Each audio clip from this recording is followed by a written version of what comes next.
Bombastic side eye, criminal offensive side eye. Tapi bohong. A few moments later.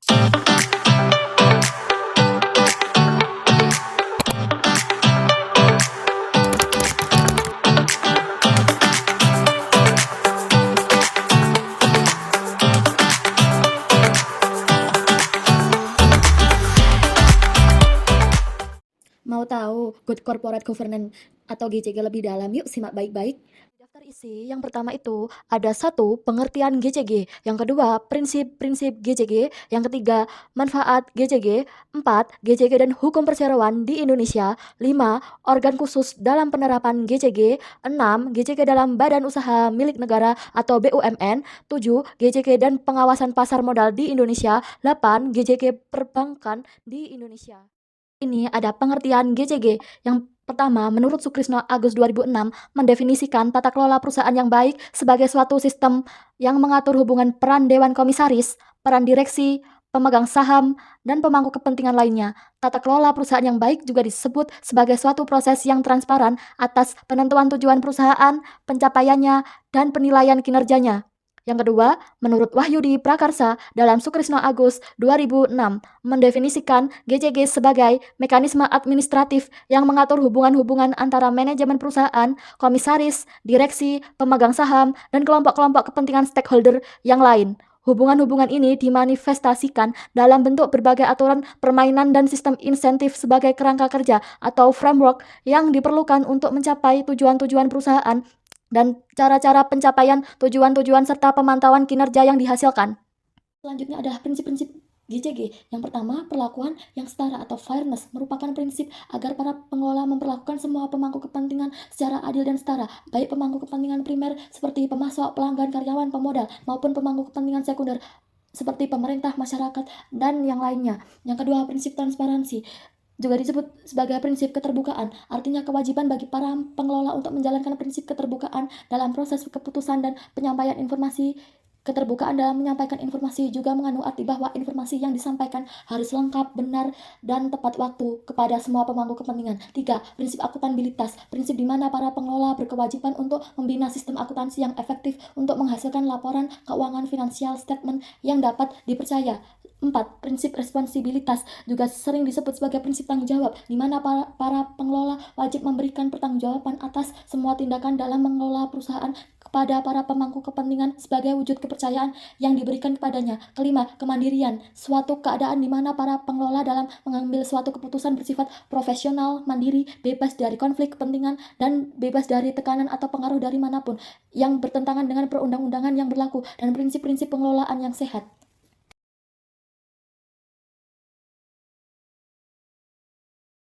Selanjutnya ada manfaat GCG. Menurut Indra Surya dan Ivan Yustiavandana 2007 mengatakan bahwa tujuan dan manfaat dari penerapan GCG adalah yang pertama, memudahkan akses terhadap investasi domestik maupun asing. Yang kedua, mendapatkan biaya modal atau cost of capital yang lebih murah. Yang ketiga, memberikan keputusan yang lebih baik dalam meningkatkan kinerja ekonomi perusahaan. Yang keempat, meningkatkan keyakinan dan kepercayaan dari para pemangku kepentingan terhadap perusahaan. Yang kelima, melindungi direksi dan komisaris dari tuntutan hukum.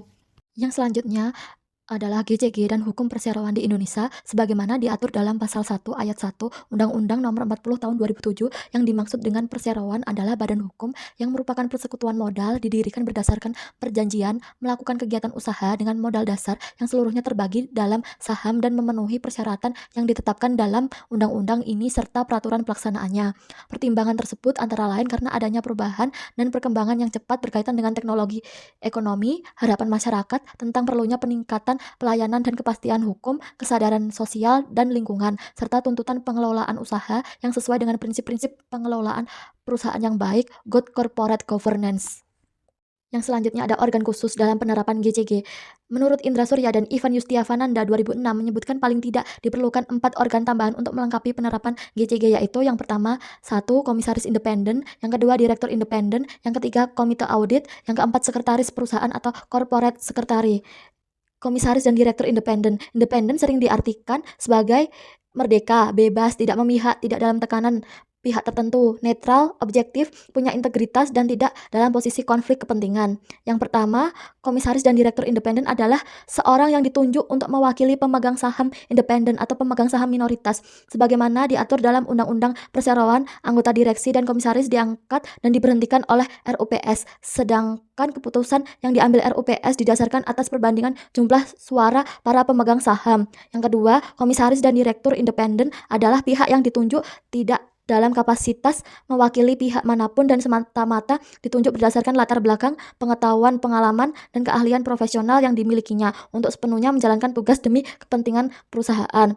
Yang selanjutnya ada komite audit.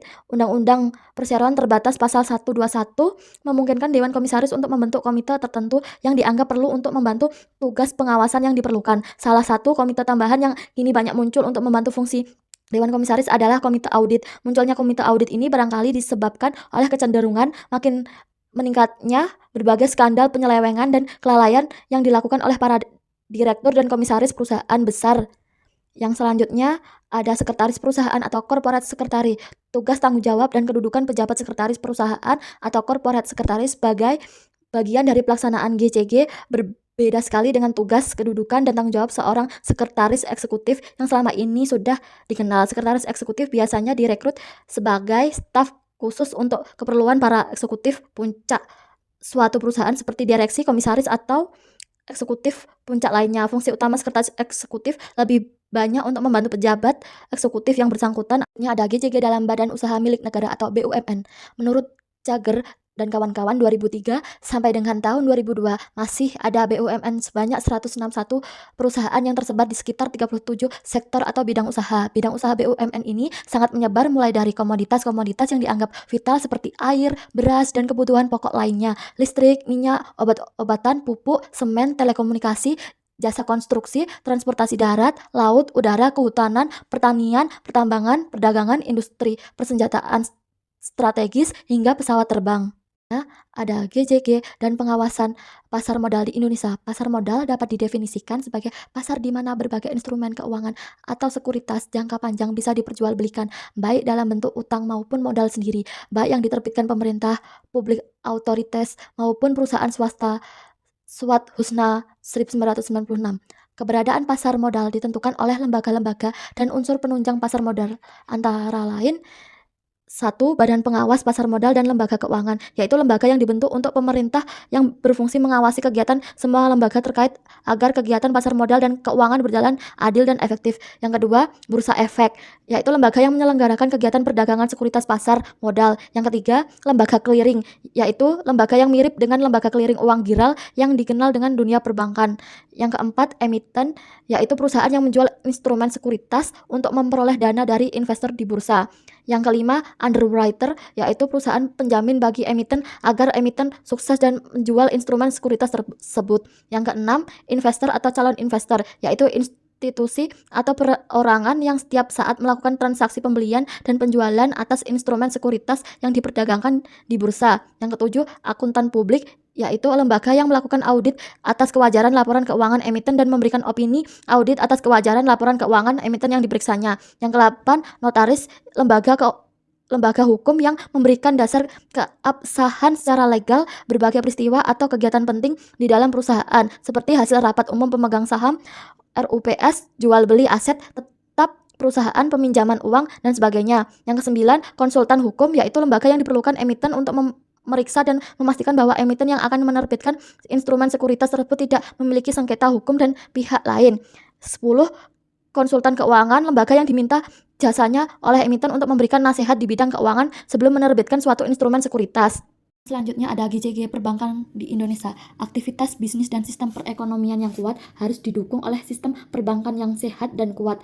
Krisis ekonomi di Indonesia yang terjadi menjelang akhir abad ke-20 diawali oleh krisis moneter yang menimpa dunia perbankan Indonesia. Ini menunjukkan bahwa tata kelola perbankan di Indonesia masih sangat lemah. Bank Indonesia sebagai institusi tertinggi yang berfungsi melakukan pengawasan terhadap kegiatan dunia perbankan di Indonesia dalam upayanya menata kegiatan manajemen dan kegiatan perbankan di Indonesia telah mengeluarkan peraturan perbankan Indonesia nomor 8 garing miring 4 garing miring PBI garing miring 2006 tanggal 30 Januari 2006 tentang implementasi GCG oleh bank-bank komersial.